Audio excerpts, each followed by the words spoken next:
Здравейте, приятели, аз и приятеля ми ще се качим тук, тамка и ще се пуснем така да видите как. Преди малко и той се пусна тук и аз. Ще ви го добавим от това, от клиповете ще ви ги добавим друг път. Ще го кача аз в канал. Аре сега, Ангел ще се качи тук първо той и след това аз. Ще се пускаме.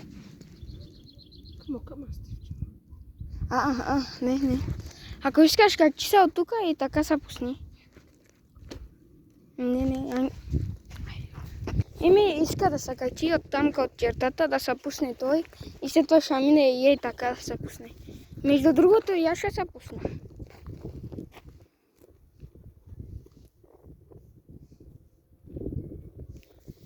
Качва се той. Така виждате на хора, знаете ли колко е трудно да се качиш догоре с колело? Това виждате го, нищо. Аз ли? Да дръпна и колелото.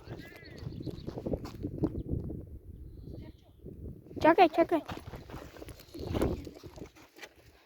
Сега ще дръпна и колата. Да скану земуло. Ето.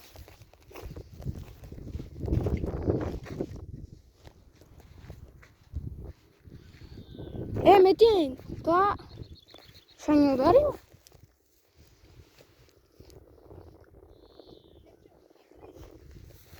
Чакай, че идва.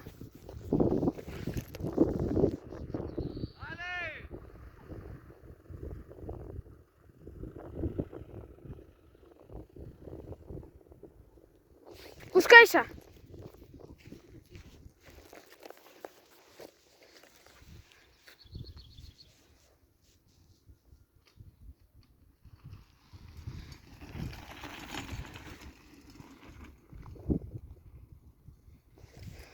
Вижте с какво съм мисля. Онова ми. Я сваля и да се кача горе. Се пусна и аз. Аре, елай! Ела да снимаш и мен. Аз ще се кача от тук, защото аз се пуснах много шум. Пускам съм от там, където е дървото по-нагоре. И се пускам за спирачка, той има узга и идваме тук. Така и пада.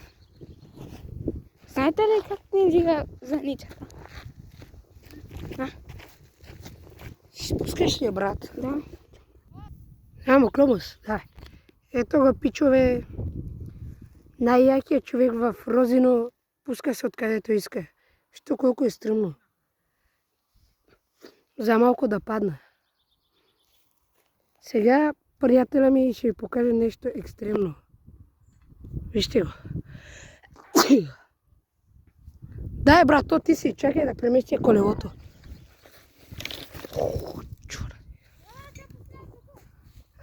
Първо ти.